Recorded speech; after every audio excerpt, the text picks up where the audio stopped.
update, what we are learning that right after the External Affairs Minister made it clear, India's envoy to Russia echoes the message amid the ongoing Trump tariff tantrums.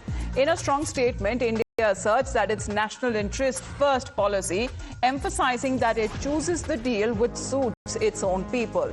The Indian envoy has also called out the unfair, unreasonable and unjustified when it comes to Donald Trump's tariffs, slamming them as detrimental to global trade. This is in fact the reaction that is now coming in as far as India that has now made its stand absolutely clear.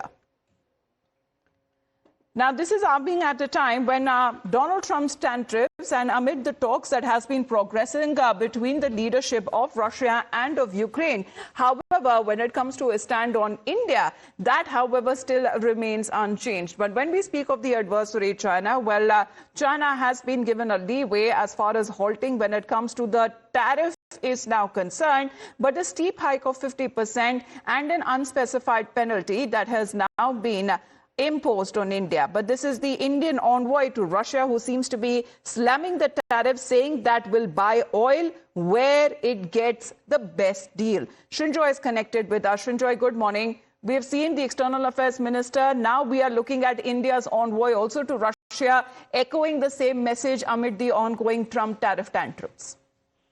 And quite rightly too, because this is something that the Americans have imposed almost. And this has come as a surprise to India, because as Jaishankar has said, that the Americans had really told us a couple of things. The first point was, when you buy oil from Russia, then the world oil prices stay lower.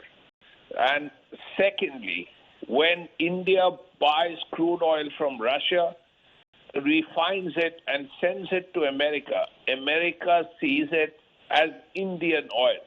So as a result, this 50% tariff comes as a surprise for India, because this was something exactly contradictory to what America has been saying all this while. So for 3 years, America says, okay, keep buying Russian oil, and we will buy it from you, and we will consider it to be Indian-made, Indian oil. And then suddenly, we get a 50% tariff. Now, this is a huge volte-face by America, and it has come as a surprise for India.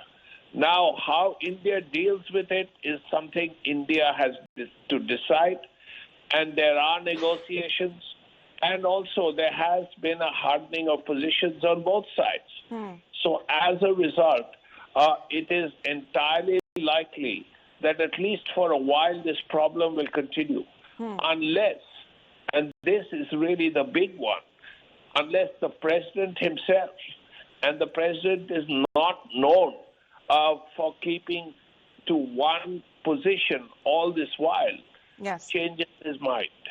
Absolutely. And when we talk about India's stand in particular, Shinjoy, because the External Affairs Minister, while he was making a statement, he's made it clear that, especially when it comes to buying Russian oil imports, were both in national and in global interest, and it helps in stabilizing the oil prices, reiterating his message to the US, where External Affairs Minister further asserted that New Delhi will continue to make decisions independently. But in the meantime, Shinjoy continues to be with us. We also talk about the tussle between the US President Donald Trump and India over tariff that continues, with the Republican and former presidential candidate Nikki Haley has also stunned everyone with the latest post on social media. After days of speaking in favor of India and asking Trump not to lose out Indian friendship for China, Nikki has said something that hasn't gone down well with the Indian community. On X, here's what she's posted, saying that India must take Trump's point over Russian oil seriously and work with the White House to find a solution. The sooner the better. Navigating issues like trade disagreements and Russian oil imports demand hard dialogue, but we should not lose sight of what matters the most is our shared goals. To face China, the United States must have a friend in India. Now, this comes after the series of so-called advice to India from Donald Trump to NATO chief to US Secretary, Treasury Secretary, and also a Senator, Lindsey Graham, all asking India to stop buying Russian oil when they themselves have bought the same oil, and China also continues to be one of the biggest buyers. Now, it was when India's External Affairs Minister, Dr. S. Jaishankar, who's reiterated American tariffs were unjustified, were unreasonable, and saying that it was being wrongly presented as an oil issue. He also underlined that India has a certain red line and would not compromise on protecting the interests of its farmers and the small producers. Negotiations are still going on. But the bottom line is, we have some red line. Frankly, where we are concerned, the red lines are primarily the interests of our farmers and to some extent of our small producers. We as a government are committed to defend the interests of our farmers and our small producers. We are very determined on that. That's not something which we can compromise. Now, the External Affairs Minister, however, said that talks on India-US trade deal were ongoing despite the tensions, where he was speaking at the Economic Times World Leaders Forum 2025 and emphasized that there hasn't been an American president whose foreign policy is being conducted in this way, as the whole world seems to be witnessing. President Trump's way of dealing with the world, even dealing with his own country, is a very major departure from the traditional orthodox manner of doing so. Say, the applications of tariff in this manner, even for trade, is novel. The application of tariffs for non-trade issues is even more so. The fact that a lot of this is said in public, often the first pronouncement is in public, is even more unusual. So this is a situation which the entire world is facing.